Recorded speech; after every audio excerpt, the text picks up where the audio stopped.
specialist, energy body specialist, and relationship energy specialist. And we're going to be talking about those unseen reactions, unknown reactions, of how we interface with the world today. And Amanda is my guest here, and we're going to have this lovely conversation. So, Amanda, you are? Hey, so I'm Amanda. I'm a transformation doula, sacred rebel, and soul guide, which sorry, for English, which just means I'm an ex-Hadis populations counselor and an intuitive multidimensional energy healer hybrid that helps people shed their shit, ignite their light, and own their awesome. Just helping people really move into their soul truth and bringing that forward, doing the deep healing, not just from a physical, emotional level, mental level, but from a deep energetic electrical system, mental, emotional, physical, all of the things, deep integrative healing, and learning how to do that from the inside out versus looking without consistently. And apparently my words are word so it should be awesome. And just making it weird and wild and showing up authentically. Absolutely. And it's the first day of Aries season. So happy astrological new year. Yay, equinox. Yes. So I think there's just a lot of energy rolling around right now. Absolutely. Yeah. And I mean, I do think whenever there's heightened energetic times, that it's sometimes even easier to sort of miss our blind spots or have those larger reactions that are not exactly, what we can really see or hold inside of ourselves. We can have trouble navigating and sort of projecting and blaming other people, the more that we're off filter. Absolutely. It's really easy to become overwhelmed and overstimulated when you have the astrological stuff on top of our personal stuff, on top of collective stuff, on top of our family stuff. And it's just sometimes it just accumulates. And being able to like drop it back into beingness becomes this human journey. Yeah, Can be very challenging. It's easy to have blind spots and it's easy to get caught up in our own shit. And I was just talking earlier today about sometimes feeling like we're caught in a fog and going, what's going on? And being able to just bring it back and realize, even if you are in a fog, you still have the capacity to move forward and move around. It just slows you down to make you be really present in what's going on and to see things for what they are versus what they're being made out to be or have been made out to be by society, which really leads into what we're speaking to today of that, looking at the truth, like the deep rooted truth of something versus the perceived truth that we have been conditioned to believe, programmed to believe, really breaking free from that because it's sometimes really difficult because when it has been our truth for so long and it's in everything that we consume, be it media, everything, all of the different sanctions of media, it's really like recognizing and realizing where and how that's showing up and leaning into that and repatterning it, reprogramming it, reconditioning, deconditioning all of those different things as they show up. And yes, it feels like a lot, but when you're showing up to it, each moment, each breath, each breath, every day in some sort of way and not running from it, it becomes easier because then you just find a flow with it. We were just saying how like we both tended to energy work because it provides the tools of how to do that. When we talk about it and understand it from a mental level, that can be one thing, but really without the energy work, you can't see past those early levels. Once you get a few levels cleared out, then you could say, oh, I see the complexity of this. And energy tools for me has been the one thing that I want to learn more of because I feel like the more tools that we have, the more effective that we can be to handle our own, life, but, own our shit and be able to really be present with what's truly happening. I was saying to someone the other day, I deal a lot with relationship energy and it's all the inner work, right? But the relationship energy is like an additional layer, right? It's the harder part of energy work because we're sitting here trying to go inside of ourselves, unravel our own shit, and come to a steady state of understanding and peace in ourselves. And then we have other energetics to interface with, right? And it's like we don't get to master our own inner world first and then include other energies in. We were born into this experience of interacting and having a lot of energetics at play all at once. So when we start doing the inner work, we're still interacting with spirit, with whatever it is that we're manifesting, with our family members, our romantic partners, our kids. It's all is sort of in the messy moment. Absolutely. And that's where the wisdom lies too. Is in the messy magic or in the messy moments. I call it hot mess magic. Yeah. Those like perfectly imperfect, messy masterpieces of being, like this you're like, oh my God. It's like often the message is in the is in the mess. You just have to kind of look for it and find Absolutely. the eye of your storm instead of feeling like you're being knocked out by everything that's all around. It's like breathing back into being and allowing yourself to be in the being. Yes. Because I it's mean, so easy to get caught up in doing. we do get caught up in doing because that's our default. I mean, Exactly. Yeah. we default to that kind of behavior. This is what we know. But I think there's two main components. One is that to really comprehend that we ourselves are oftenly conflicted, and that's the inner work, right? The more that we go inside of ourselves, the more that we drop in and really parse out all of what's going on, we see those parts of us that are conflicted. And those of us who have been doing energy work for many years understand our inner world as though there are many aspects. So that we can say, whenever something's going sideways, we can say, oh, a part of me doesn't like this, or a part of me wants this. And we can acknowledge those conflicting experiences with a lot more ease. And then we can give ourselves a lot more grace during that process, too. Oh, absolutely agree. Yeah. Yeah. And then I think the other piece, too, is if we can take that little step back and take a moment. And, I'm a strong proponent of the concept of grace, offering people grace.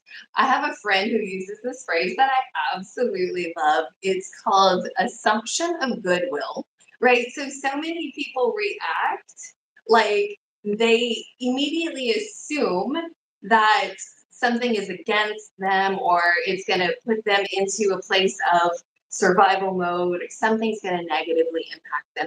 But if you try to do a practice where you're assuming that the person actually has good intentions and goodwill, you can offer and extend that bit of grace to them and begin to ask questions. I think that is a sign of a mature interacting human is if they don't respond with a statement or a position, they respond with a question to really get clear on where the other person is standing. Wouldn't you agree?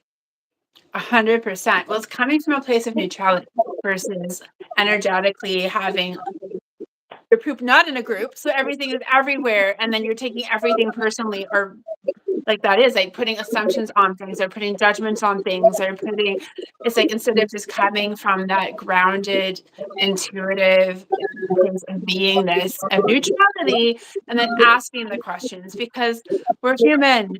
The misinterpretations, misunderstandings, triggerings, that stuff all comes up in the moment for the moment, but being able when we come from that place of neutrality and knowing like just ask the questions. If you're like, hey, is that what that person meant? Ask them. Okay, I'm just curious. Like, did you mean this? What did you mean by that? Can you elaborate on what you meant by that before reacting to it? Like, okay, so I think you said this. What are you actually saying? This is how I am interpreting. This is how I'm understanding it. And I'm seeing that a lot, especially lately, is people are when human beings get overstimulated or overwhelmed, is like the reactivity is shorter. Yes. And instead of just stopping themselves for a second and doing that introspective and not asking and then getting curious and like, hey, wait a minute, am I coming from my unhealed place? Am I coming from a reactive place? I had a bad morning. Am I taking this energy and I'm leading into the situation even though it has nothing to do with that? Am I believing on something that didn't cut me? Instead of like, Yeah. oh, wait a minute, I'm feeling a little anxious right now and I'm not quite sure what you said. Can you repeat it? Or, hey, I'm Yeah. feeling a little befuddled, like whatever it is, just call it out, standard medical accountability, and just be like, hey, wait a minute. And if it is something triggering, you get to choose how you show up to that because not everything elicits. Sometimes inaction is an action. We are not accountable for anybody else's actions, inactions, and reactions, but we are accountable for our inactions, reactions, and actions subsequently, like around that, right? So it's just like walking away is an action. For That's an sure. action. Being quiet about something, that is an action. We get to pick our reaction. We get to pick our action. We get to, and what is created can be uncreated and recreated at will. So it's bringing it into mindfulness. And we're human. So if you do have a reactive moment, just call yourself out, be accountable to it. And like, wait a minute, you know what? I'm not in the space or place to discuss this right now. So either I'm going to step back and we'll come back to this later if it is like an interpersonal relationship. If it is something like with your partner, you're like, wait, you know what? This is not the time. Can we come back to this later? And if it's with a stranger or somebody that you don't really care about furthering that conversation, it's like I'm gonna have to agree to disagree and step away from this. Have a great day. Bye. Yeah. You For don't sure. need to engage with everything with everybody on all the times. With our deeper relationships, with our friendships, our like family and our partners, yes. But you don't have to right in that moment. You can say, you know what? I'm really feeling triggered or pissed off right now, and it's not all about you. I need a moment. Need a moment. Exactly. But we weren't taught these things. I mean, you and I both have worked with people, and we don't shy away from working with people who are in the absolute depths of hell and the hard stuff, the Yeah. extreme trauma from childhood, and to where like the energy field is sort of like layered with stuff. I mean, for all of us, Yeah. it is, layered with difficulty and complexity. But if we had been taught from when we were very young to do exactly what you were just saying and like give ourselves that elbow room and articulate it. Say, hold on a minute, pause, and then come in with questions instead of a reaction. I feel like Yeah. we would have a much more mature world right 100%. 100%. But it's like the conditioning is so strong. And even in our educational systems, we're not taught how to think, we're taught what to think. now.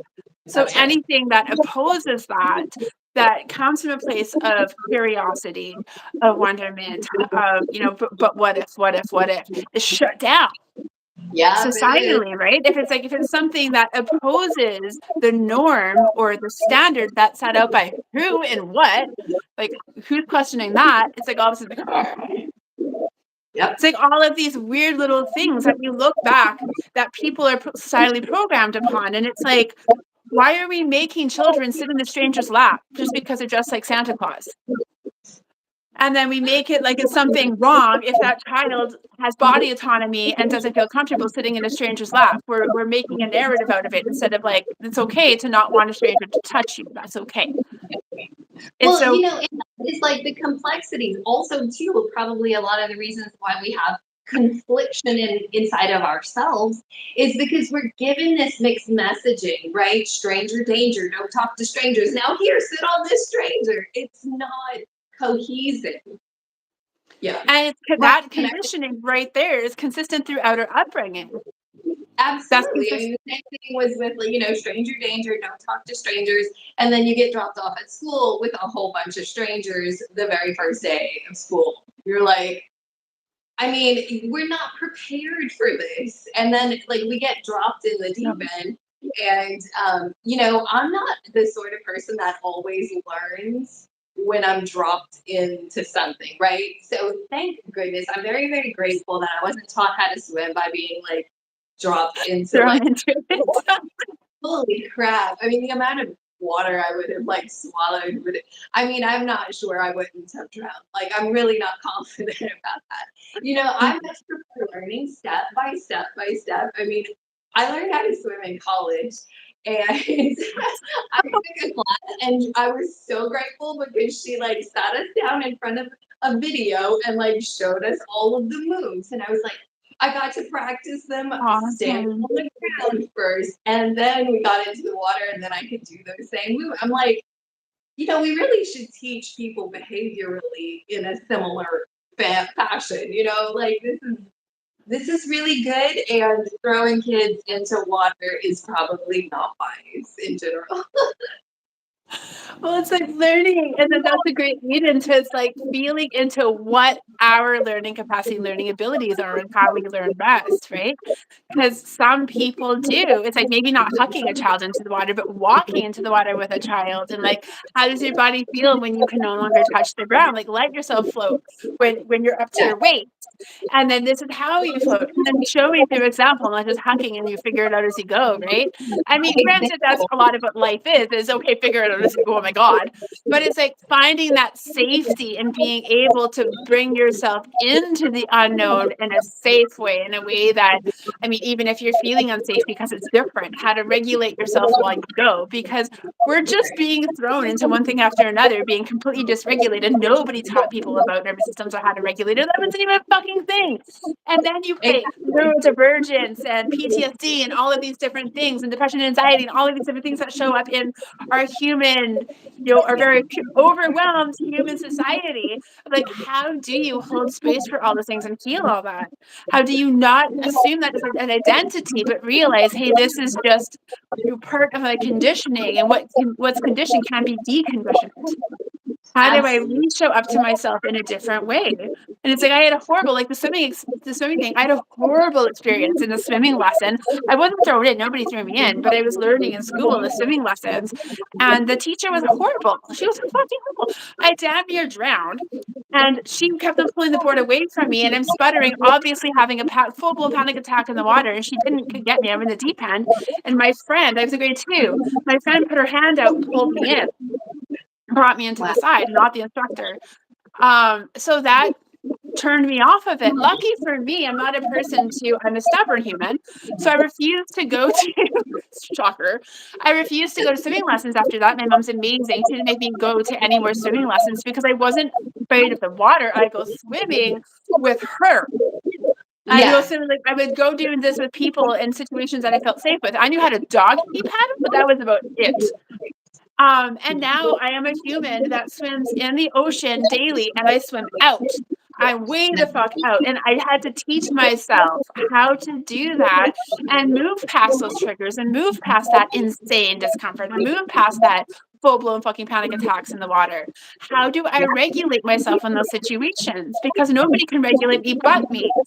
And it's like that they had this conversation earlier today about our triggers aren't things that are meant to be ran from. Our triggers are these information stations that tell us things about ourselves, of where we feel dysregulated, of where we have fear, different things come in.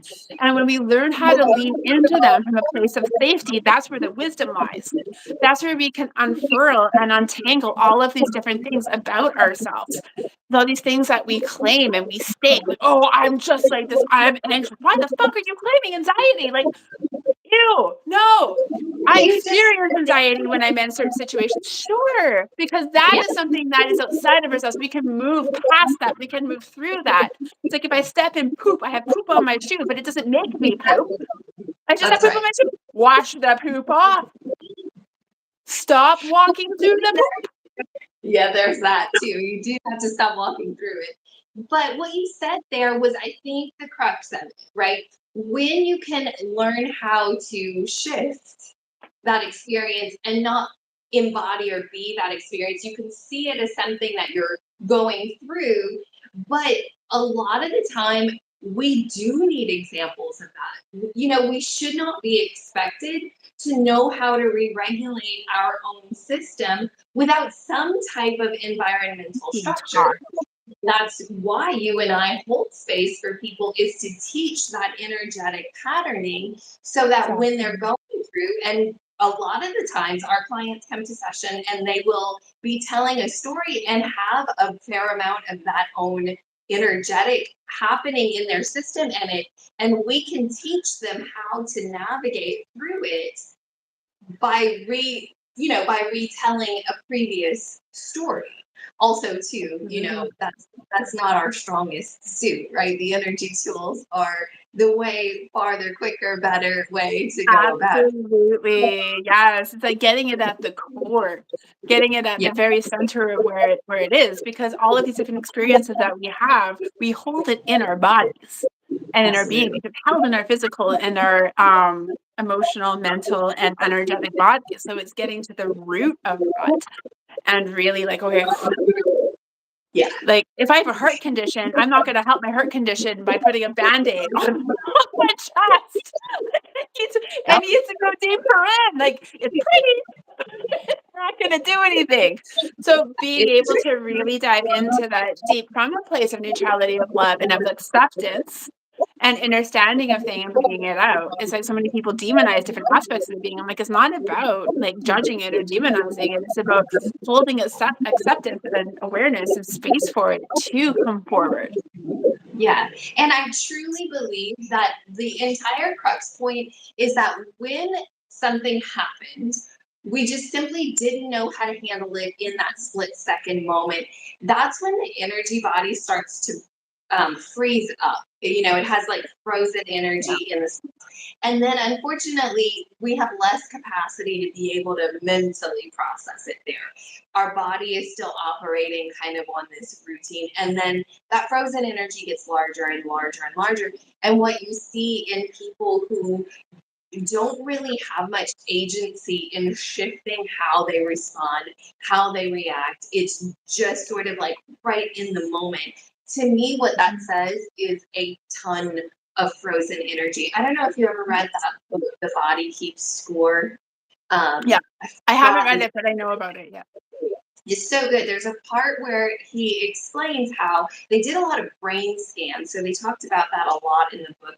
That a thought or an impulse comes through the back of the brain first, which is the reptilian brain. It's your knee jerk reactions to things. Then it goes through here, which is our emotions. Then it comes to the frontal lobe, which allows us to stop, pause, and say, maybe I shouldn't do that, right? Like maybe I should not run this person over with my car just because I feel like it, right? I mean, this is the frontal lobe. Look how far it has to get. And they were saying that a lot of the instances of impulse control is that the person just wasn't trained enough to allow that thought process or that pulse to come all the way to their frontal lobe. And it really just makes so much sense. And my heart has so much compassion for somebody who's in that kind of space because I have seen over and over and over again a person who has impulse control literally cannot simply shift that. They absolutely need some sort of training. And I feel like the vast majority of regular training for that kind of thing out there really does put a lot of judgment into this space and it makes it awkward and weird. And then when you're coming from a place like, oh, I did something bad, I keep doing bad things, I'm bad, right? Then it's not helpful.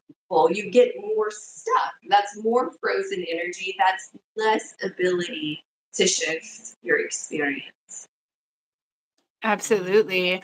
And that's a good lead into the fact of sometimes people misconstrue what being responsible for our own actions, actions, reactions, and being accountable for ourselves. That doesn't mean blaming self. That doesn't mean judging self. That's not it at all. It's just like, hey, something as simple as I got myself here, I can get myself out. Yeah. Not blaming Yeah. myself for where I am. It's just like, I am here. Here I am. I am responsible for me. I am accountable for me. I can get myself out. Right. I call it having the reins of your own system, right?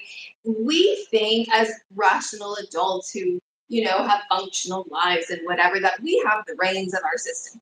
But the fact of the matter is, we have such a tiny percentage of the reins over our system, right? Okay, first you can think of like all of your basic bodily processes, your digestion, your eyes blinking, et cetera, et cetera. You're not controlling that at every minute of every day. That is, you don't have the reins of that. There's like a part of you that's way wiser and way better at it that's doing it.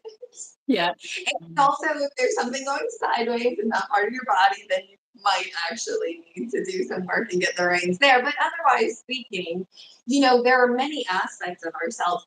And when we do the work to go inwards and we see where we don't have agency, where we don't have autonomy, where we are still triggering about something external, right? Right now, it's like the whole political thing. Everybody's like, showing where they don't have the reins of their system, and they're blasting it out, they're being very loud about it, but what that is saying essentially is, I'm hurting because I don't have access to myself. Yeah. And I don't know what to do about it. I'm just going to lash Right. out. Because that's what we're Yeah. taught to do. We're not taught how to deal with it. We're taught to just externalize and blame game, right? That's because I have seen over and over and over again somebody shift their energy and them not be liable to a particular experience that they would have otherwise been liable to, or every average person would be liable to this experience. And certainly, I do feel like, a lot of healers, a lot of, progressive, compassionate people do have this desire for the world to be ideal, like let us all treat each other well. And I do think that there's a place for that, to show people who don't actually have a paradigm for that what could be different.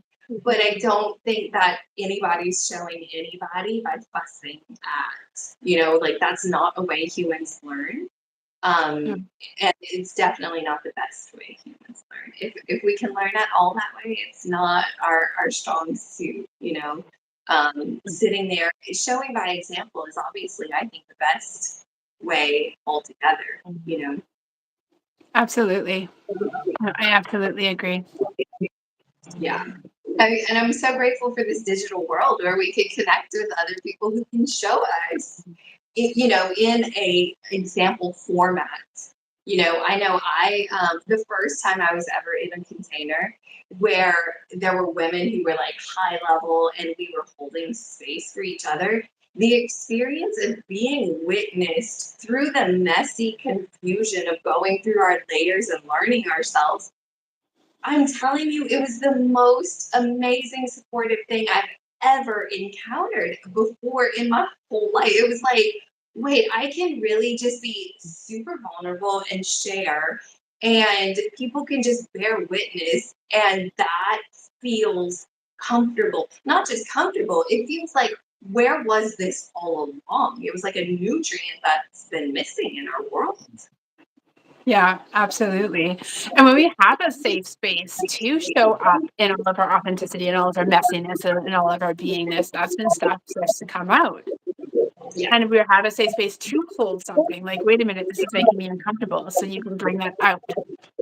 It's like I can show up with you and be like, hey, this is showing up for me. And it's like being able to come from a place of intuition versus ego, and just releasing the ego, releasing the self-judgment, releasing the fear that somebody else is going to judge you, and be like, hey, Heather, this is coming up for me.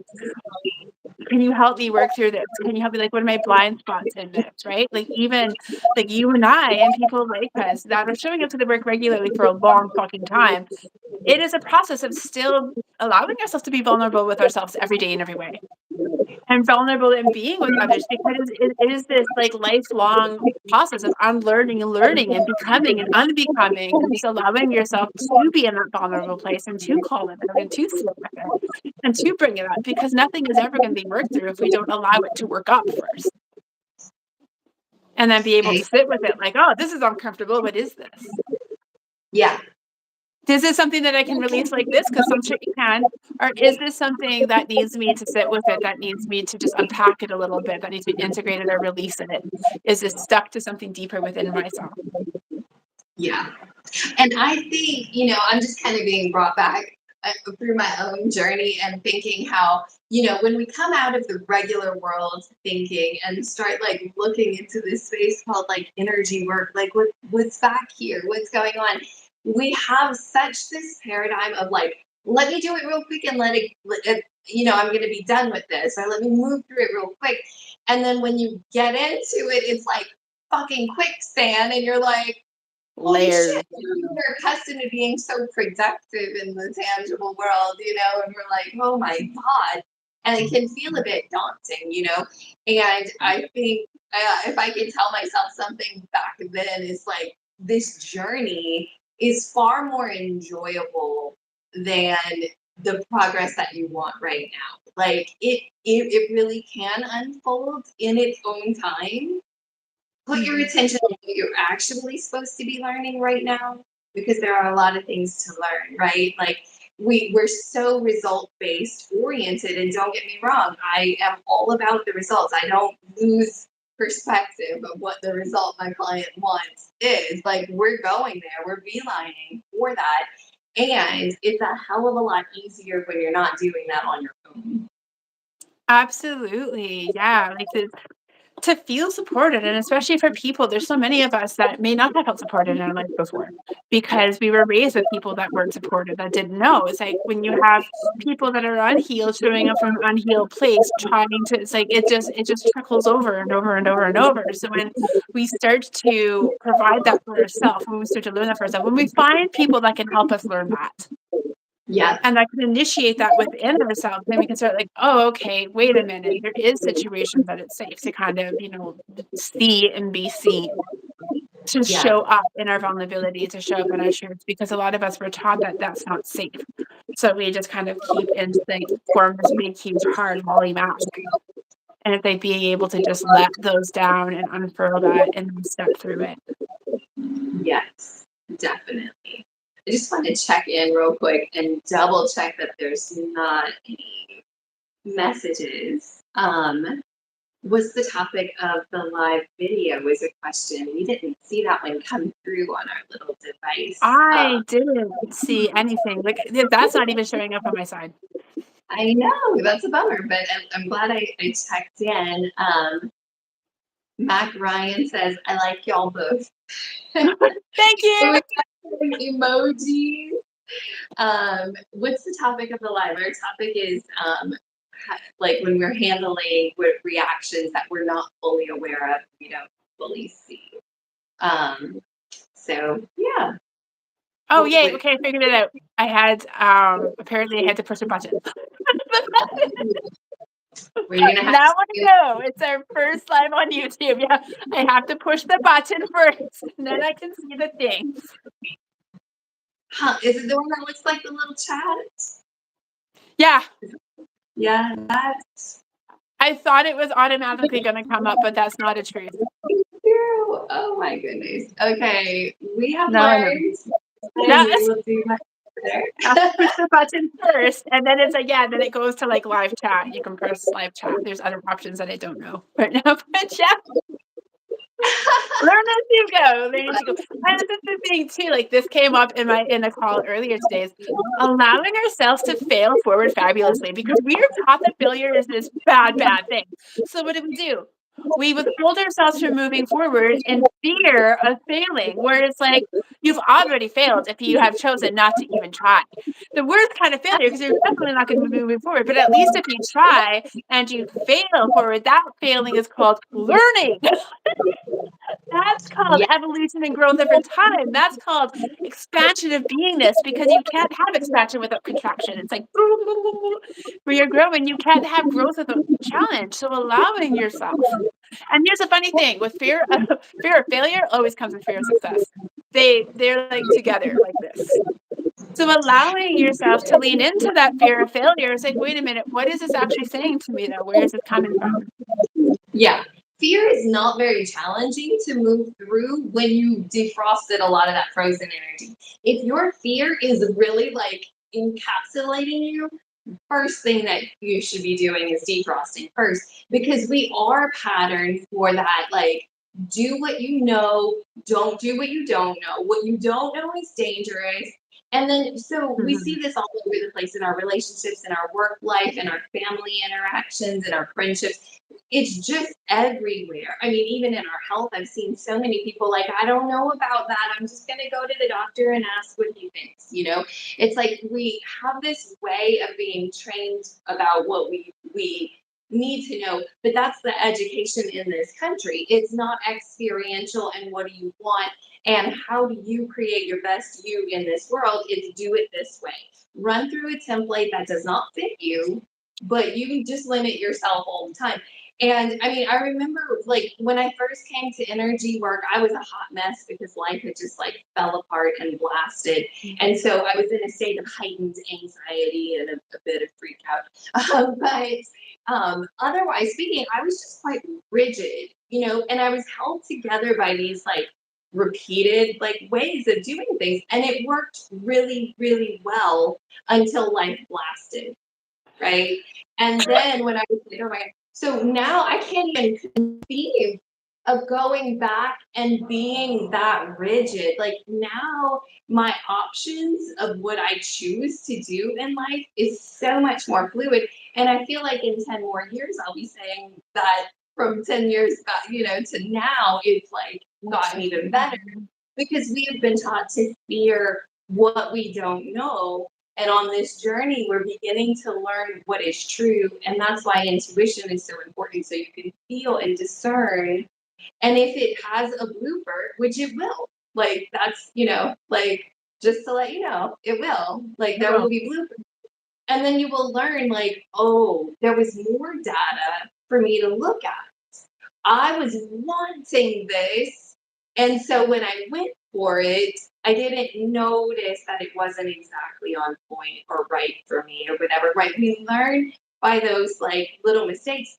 And then you've got a community of people who are doing this, right? So we can share with one another. And I use my own examples in my teachings, but I also use friends of mine's examples and like clients of like what they realize, like, oh, next time I'll know to check for this before moving forward. I know if I really, really want something to go and disentangle the energy so that I don't move out of this place of like, I want this, I need this, and really be able to see all about this particular situation. Because a lot of the time, like, it does this sneaky little thing where it'll give you something and you'll be like, oh, yes.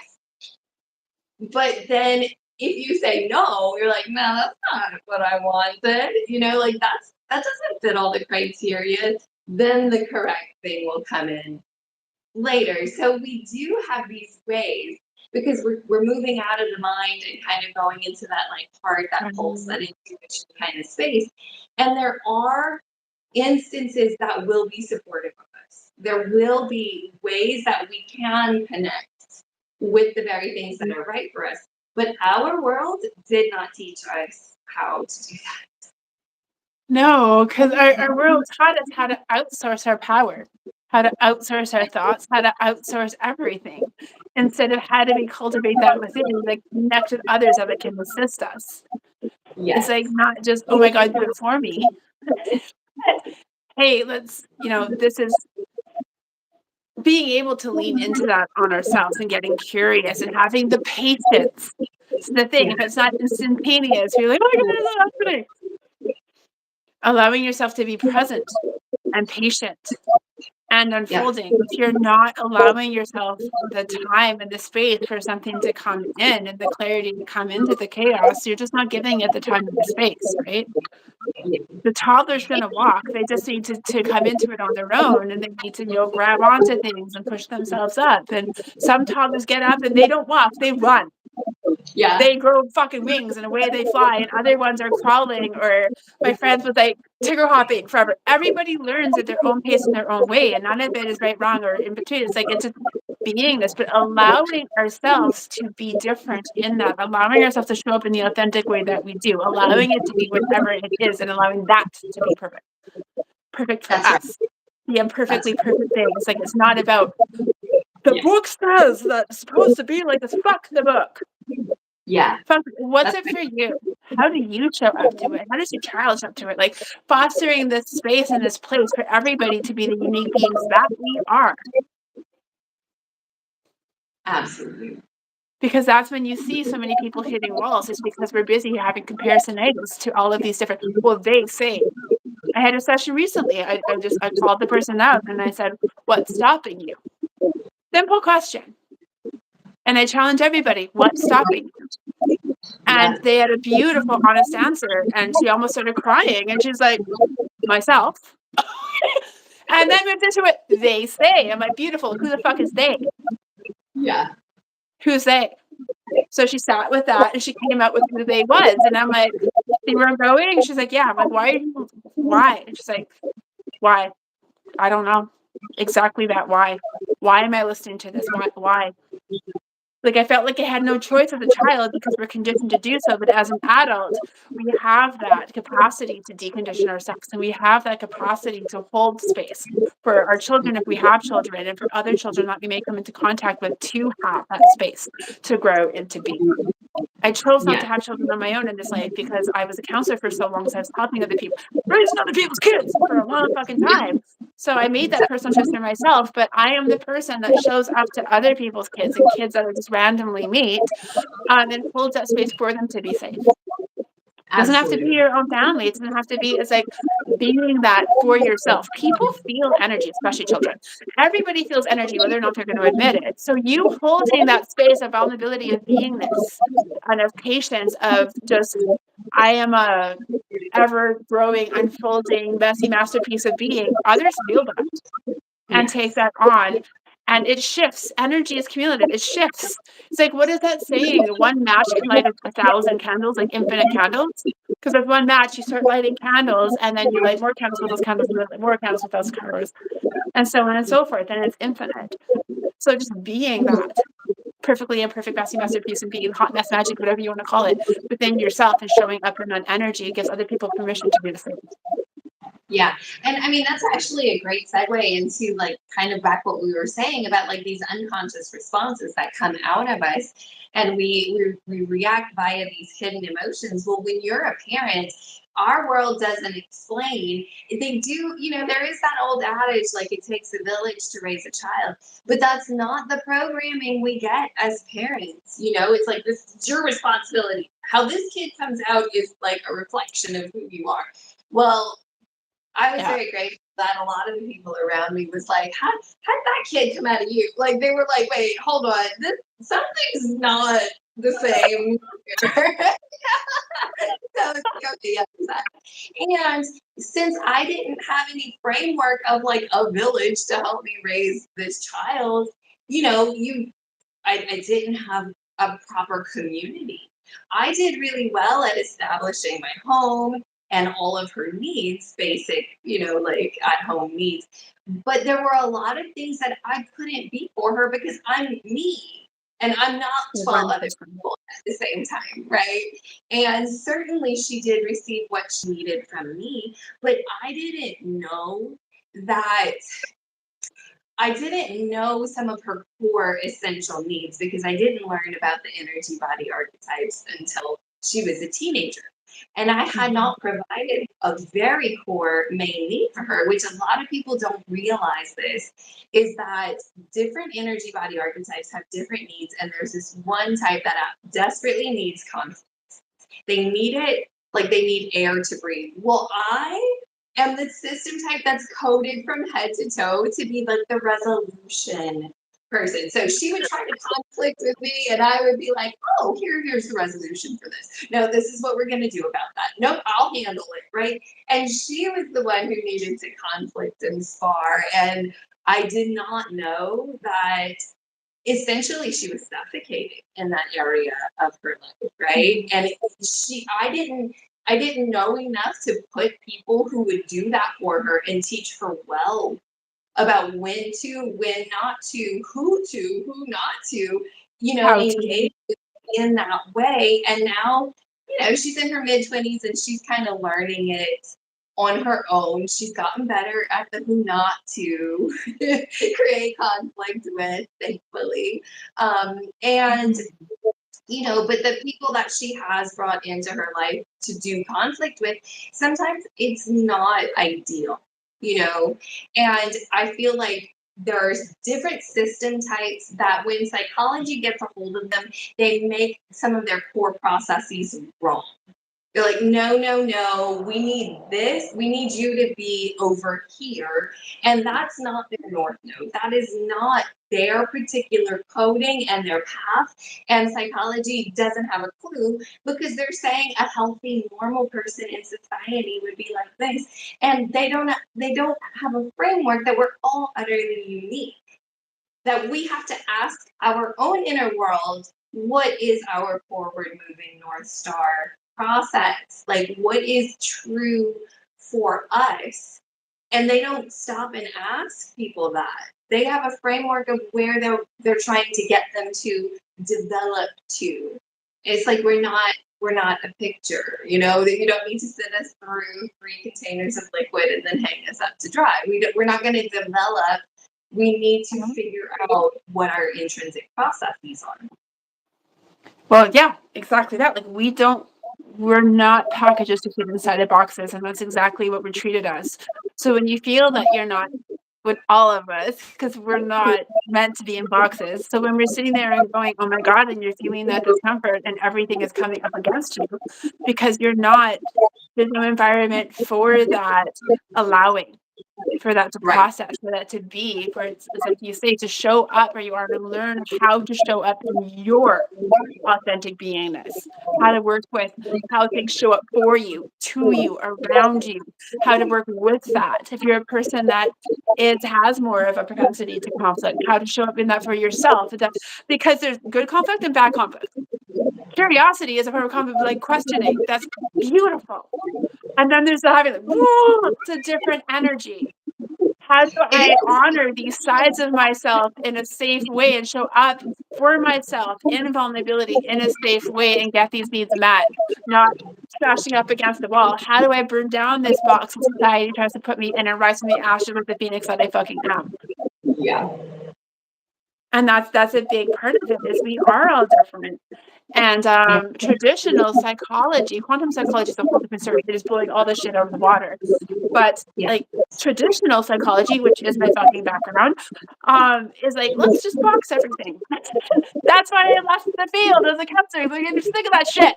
Because people were falling through the cracks because one person is going to be different in the needs that they have in one moment. What is nourishing to them in one moment is going to be hindering in the next. What hinders Yes. person A is going to help person B, but what hinders person A one moment may help them the next moment, because we're always fluctuating and shifting. And that's why it's so important to reteach people how to tune into their intuition. Like, I have people come to me all the time like, oh my God, I wish I could do what you can. Well, you can, because I'm not special. Like, I am, Right. only because we're all special, if you want to play that card. But Sure. Babe Ruth wasn't born this fucking legend of a baseball player. He did Right. what? Practice. He leaned into his innate giftings. So find out what your innate giftings are and lean into them, nourish them. Yeah. Like, People said, expand upon them. in classes, I paid for this ability, right? These abilities and these skills. And I actually didn't go to psychology. I was going to major my first year. I was undeclared. I was like, history or psychology. I love them both. And so when I took my first psychology class, I was like, no. And it wasn't so logical. Actually, I physically no longer could walk up to the building. And I was a teenager, and it was just like, I don't know what's happening here.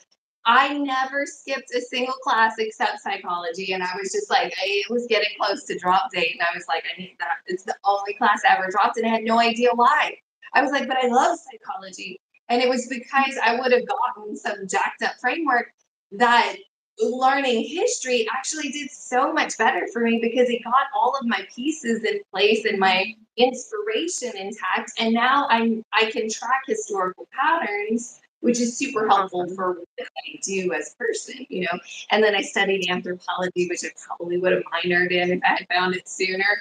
But I love it's like, anthropology. the study of humans. I'm like, yes, that's me. Like, yeah, Awesome. totally.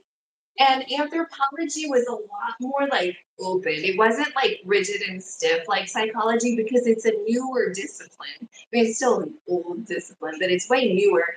And the people in there are just curious. They're like, what happened? What's going on there? Let's parse it out. So it Mhm. includes for history and psychology and sociology and culture and religion and like just all of these pieces that kind of blend together. And so anthropology was definitely like my favorite.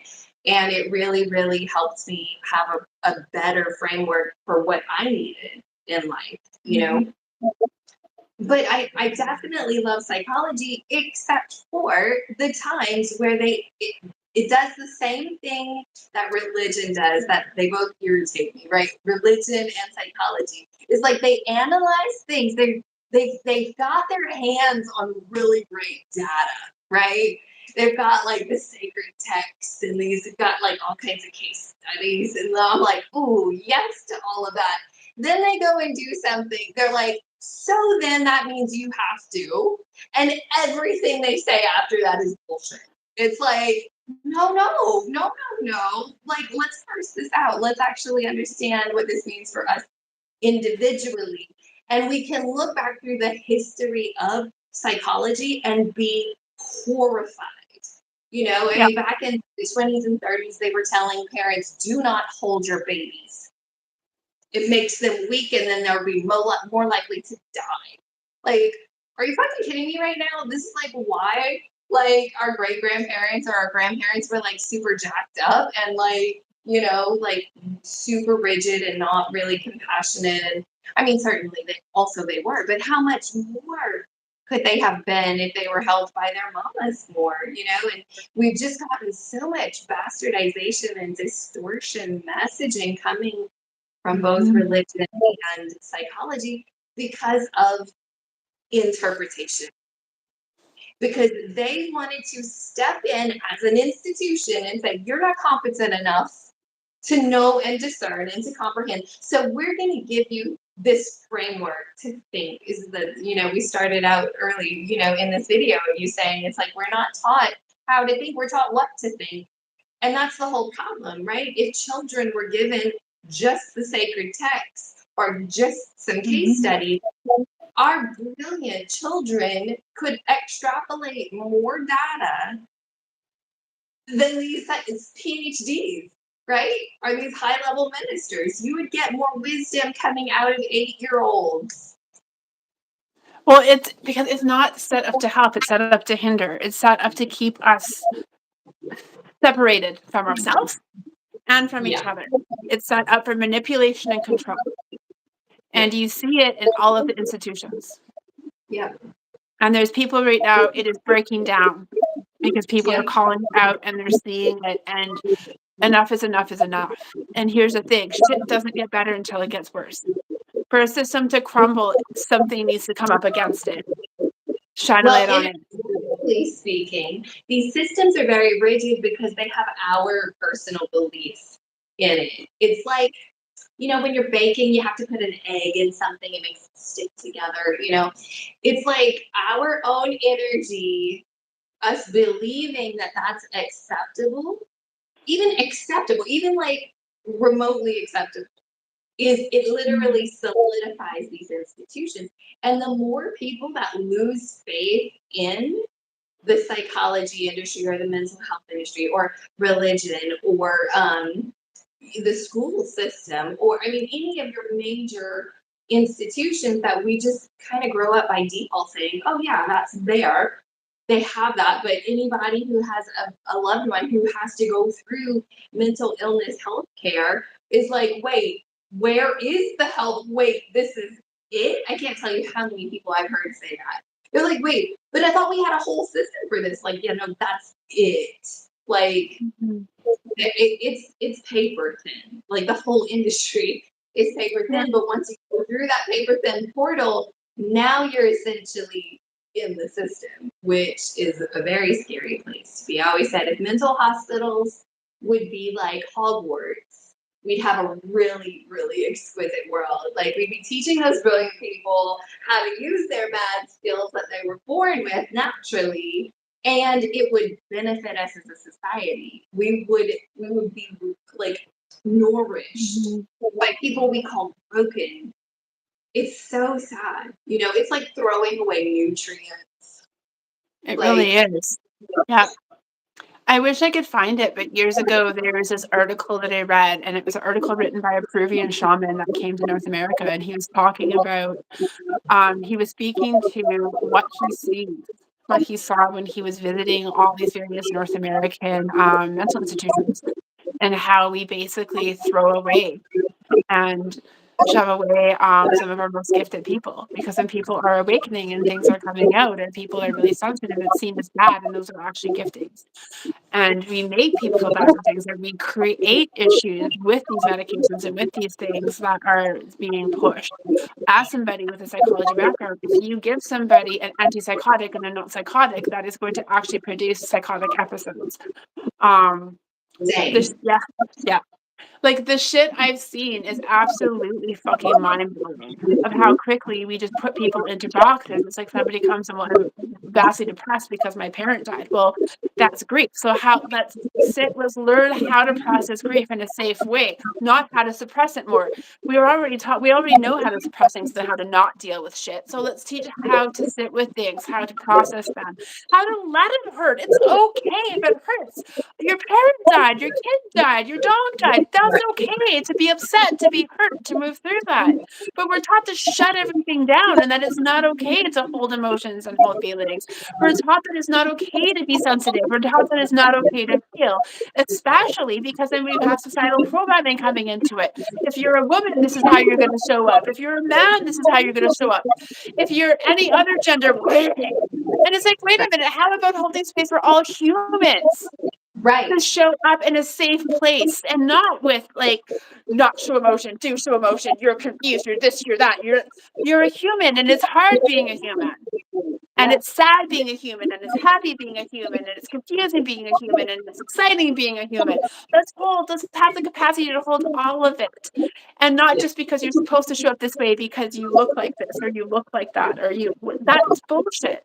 Let's just normalize unique beingness and Absolutely. sensitivity and connection to self and to others. Let's allow this to be something of, it doesn't have to look a certain way. Let's, normalize being Yep. somebody who's like wildly in tune. It, Yep. like, I don't know how many times in my life I've been told to tone the fuck down, and it's like, if my authenticity makes you feel uncomfortable, that has very little to do with me and a whole lot to do with you. Yep. And it took me a long time to come to that in myself, where now I can just smile when somebody says, "Well, maybe things would be easier for you if you would tone it down." And I'm like, easier for me or easier for you? Exactly. That's like Down working for you. That's my response to people that say that to me, like, how is that working for you?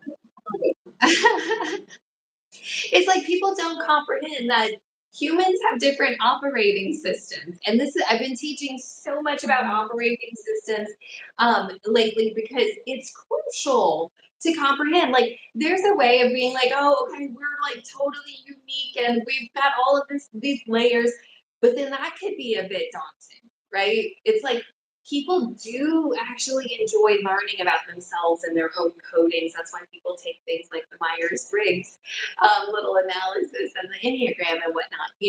And I do think that learning more about your coding can at least help you have an idea of what is and what needs to go. It's like that's never going to change. And that is not bad, wrong, or even remotely unhelpful. In fact, this is my area that's going to propel me and promote me and help me grow and connect with the very right things for me. But then there are parts, but it's different for everyone, right? So someone other than you could potentially have the issue that they're just kind of, and it's not helpful because they need to like pull in and listen. you know? And so it's like you don't know until you're actually with that person and you're like, aha, I see your operating system here. Let me share more with you. Does this feel true for you? When this happens, do you feel like this or do you feel like this? Like, let's get to an idea of where what your coding actually is so that you cannot try to make wrong the very things that are your brilliance. Yeah, exactly.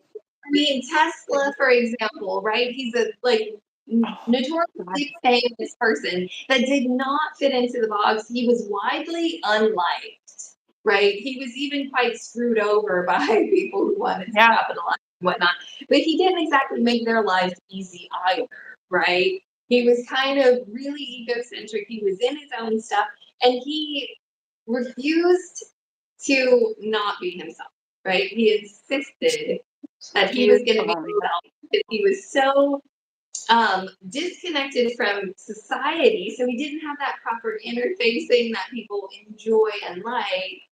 And, some could say that maybe he would have gotten farther if he would have had a little more honey and a little less vinegar. But that's, I mean, I do believe what his story was is something that's huge for our existential history, and it's a good way to say, look at how much this one human just advanced our technology.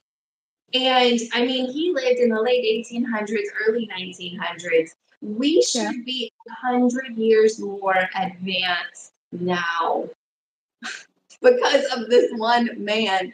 And they really tried to stop him because his brilliance was that far advanced. If we took all of the Teslas out of the mental hospitals, took them off psychic, all of these drugs. I mean, they could Yeah, have put him in an institution had they been able to like solidify him that way because he was talking about, communicating with aliens and all of these things. Like, I mean, he didn't hesitate. He's like secrets of the universe, all in the numbers 3, 6, and 9. And normal humans are like, what? Like, I don't know what you're talking about. That could have sounded very crazy, but it wasn't in his coding and in his chart to be put in an institution. But they really did a lot to stop him. There was a lot of people, especially back then, that were absolutely brilliant, that were put in institutions because of their brilliance, because they bucked up against the system, because they spoke outside of what the norm was. Like a shit ton. People who were merely just artists and creatives were put in institutions just because they were artists and creatives. I Women may get the quote put wrong, in but it's a institutions. yeah. Oh, Just I if I walked into a mental institution today and said the shit that I see and feel on a regular basis, they would institutionalize my ass so fast. So fast. Like, if anything, if they would hear what I say in a client session, they would institutionalize me. I'm like, okay, now million this percent. Yeah.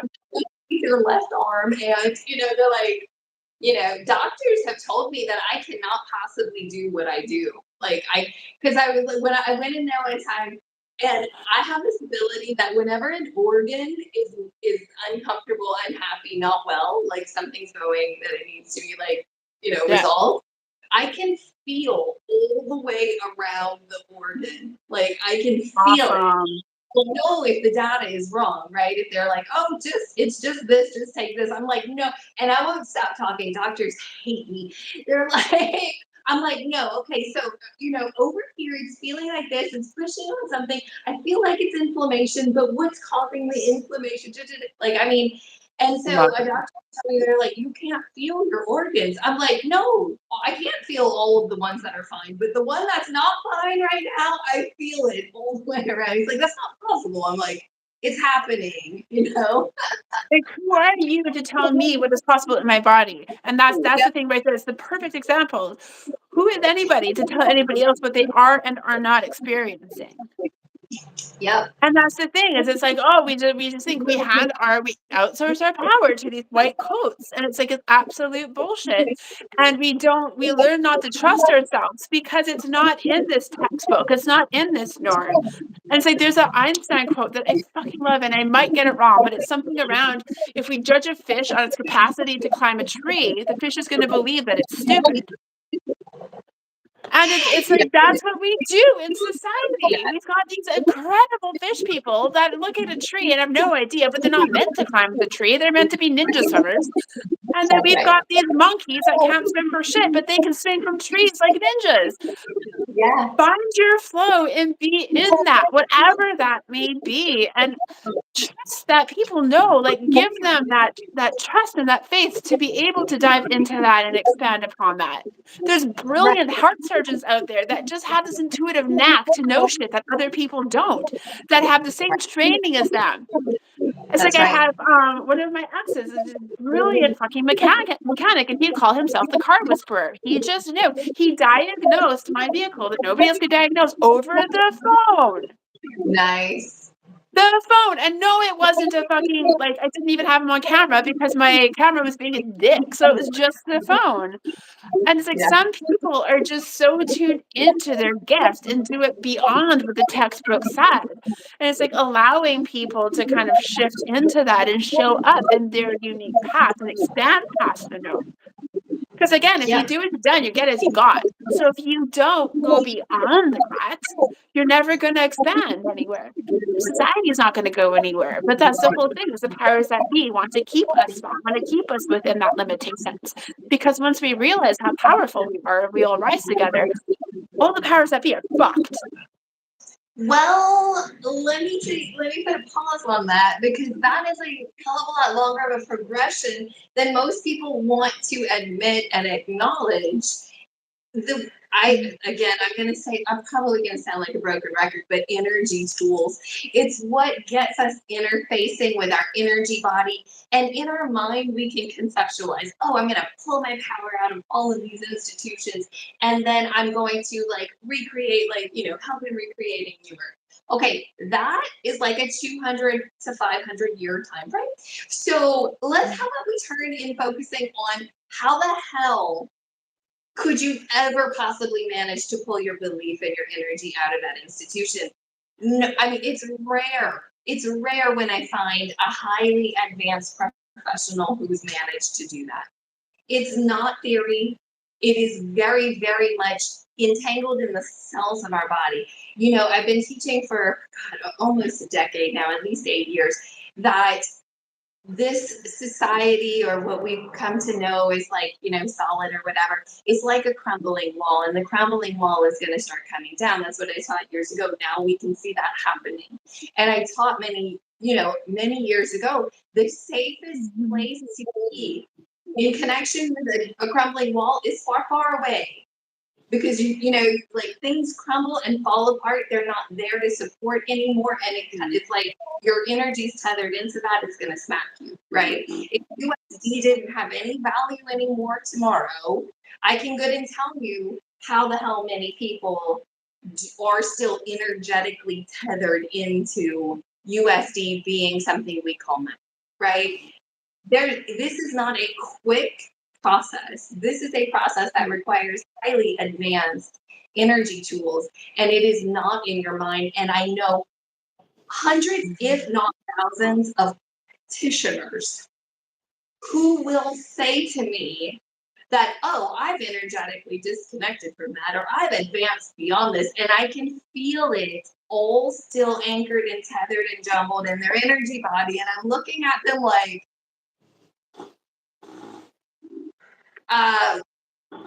did you say that to me because you want me to say or am I like just let me believe that? Like I'm not. I quite frankly, sometimes when people say that to me, I'm just like, I don't know what to say. I'm speechless right now. You believe that about your energy body? I wish I could filter on my face because I don't. Because sometimes it's like I'm getting more and more to that point. Like, I want to reconsider that. it's like you can call yourself a banana, it doesn't make you a banana.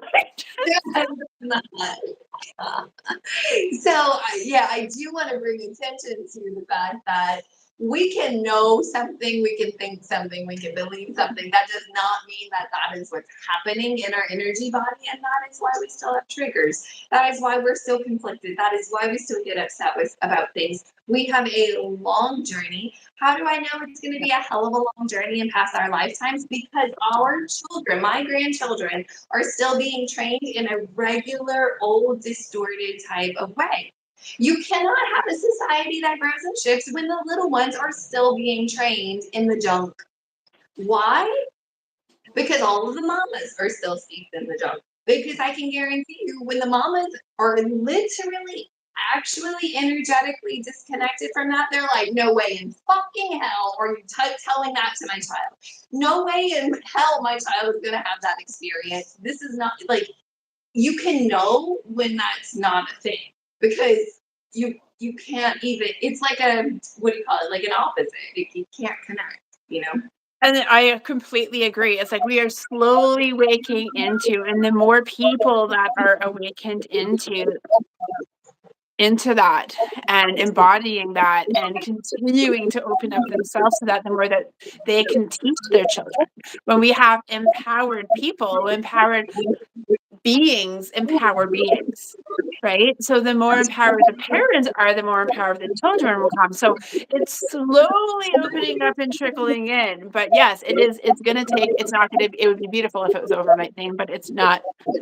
It's just we're And seeing the beginning stages of it now. Like not the beginning stages, beginning for a long time, but we're seeing it progressing, and it's definitely in the getting worse stage right now of all of this shit is really being exposed. But yeah, you're absolutely right. This programming is still insanely prevalent. But the more empowered the parents get, and the more that there are people that are exponentially waking up, and a lot of this bullshit is what's waking people up, is what's exposing them to the patterns and the conditioning and all of these things. And the more they're like, hey, it's like the straw that broke the camel's back. So all of these really horrible things are what's making these mothers, fathers, parents, beings rise up. yeah, And like, wait a minute. And the more awareness and the more shifting and the more tools that people get for themselves, the more that they can pass along to those around us, to that's those right. around them. And that's when we're going to be seeing the changes. That's how the change is going to come down the line, is more Yeah, people learning and unlearning and deciding I'm no longer going to tolerate this. I'm not tolerating it for myself, and I'm not tolerating it for my kids. that's right. But Yeah, yeah, but it's that resonance and that recognition. yeah, yeah, and to filter into where at least 30-40% of society is training women to be, like cultivating and supportive and to absolutely always get their needs met. It's like we're on the forefront of trying to do that type of energy work in our system where we can know that for anything that happens, we will always have our needs met. So then we can train other people to do that. Then the mothers can train their children. And that's when we will start having a new earth experience. I Because think it's not just the mothers, though. I think it's people, like people training people, because it's like, and then men being able to be emotional and in tune and connected to themselves, because it's like we've got to decondition all of this bullshit that we've been conditioning both men and women and people since the beginning of time. Like in this, like there's other like cultures and stuff that didn't have the bullshit that's come down our tubes. So it's like yeah, that deconditioning. It's not just the mothers. It's like all beings need to be empowered, and that conditioning needs to fall. It needs to right. fall. It needs to come from that embodied, empowered place. Otherwise, nothing is going to. And it's going to be like those boats that are circles and trying to paddle yourself in a boat. Circle boat. We're just going to keep Right. spinning. Yeah, I Unless we know. have all people coming from an empowered place, and where the conditioning has been holding people back shows up differently in different genders. It's like, well, let's confront this, let's shatter this, let's expose this, and let's shift this. But we need tools that work. We do. We need, and that's the thing, is we need to, because we're not taught those, so we need to provide that to show that teaching, right? Yeah. But Yeah, it's there's a the lot of us, like you, myself, lots of other amazing beings that we're in contact with and that we're not in contact with, that sure. are standing up into that are showing that are shining, that people that are recognizing that for themselves. Like you and I have had incredible downloads. The more you shift into things, the more that those activations and those transmissions occur within yourself. The more that we Yes. realize that we don't need the third party. Like that's beautiful for the beginning of once you're feeling into things, do whatever path that you're led on that helps you get there. But at the end of the day, it's like we are that. We are universe. We are God. We are creator. Whatever your word is, we are all an aspect of that being. So as soon as we take our power back and we learn to emanate that, that's when shit's really gonna fucking shift. Absolutely. Absolutely. Right. I was just Good. thinking the other day, like, I mean, I know I say it over and over again. I have like a passion for energy tools, but I was just thinking the other day, how many like tangible world tools we have? Like we have like our utensils. Like that's, I mean, you walk into a kitchen, see how many utensils there are. That's like a whole fuck ton of tools right there. Then we have like light switches and keys. And I mean, like actual toolboxes. And then we have like computers and stuff. Like we've got a fuck ton of tools in the tangible world. We need that many energy tools because that is what is going to like help us. I mean, our cell phone, how many things does it allow us to do that that we didn't have the option to do before, right? Encyclopedias, for example, right? We've kind of made encyclopedias sort of obsolete because we have a phone that can just search the whole like internet. And we don't have to carry an entire set of encyclopedias in our pocket, right? It's like we have tools in the tangible world. I mean, those, what do you call them? Those infomercials, man, they are forever coming out with like a cooler little nifty tool that you can use. We need that many energies. Sorry, I've got an old guy and he's having a little bit of a fit right now. Sorry. No worries. That actually might be our sign because we have gone so long. Oh yeah, that's Mako saying, okay, we're done. You see, even the dog has like that. Yeah. He has no problem with asserting his needs, so he's just telling everybody, if you want something, yell it out. Yell it out. Call it loud and proud and be obnoxious about it. It's okay. Take up space. That's what we're taught too, to end it off. We're taught not to take up space. Take up space. Take up space. And ask. Oh, the ask. How nerve-wracking is it to ask for things, Yes.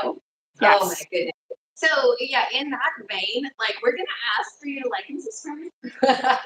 Yes, please subscribe if you're watching us on the replay. Please leave us some comments. It really helps boost us in algorithms. We love and appreciate you. Those that have watched us live, those of us that watch us on the replay, we'd love to show up with you again. And two, if you put in some questions for us, some broader questions, we can come back and we can actually do a live on those questions. So it helps us come up with content as well, that we can speak to that. Definitely. I love a good question. Alrighty, so we will bid you farewell and we'll be back again soon. I really enjoyed YouTube's interface for this live, so we'll be back again. Absolutely. Thank you so much, everybody. Bye. Bye.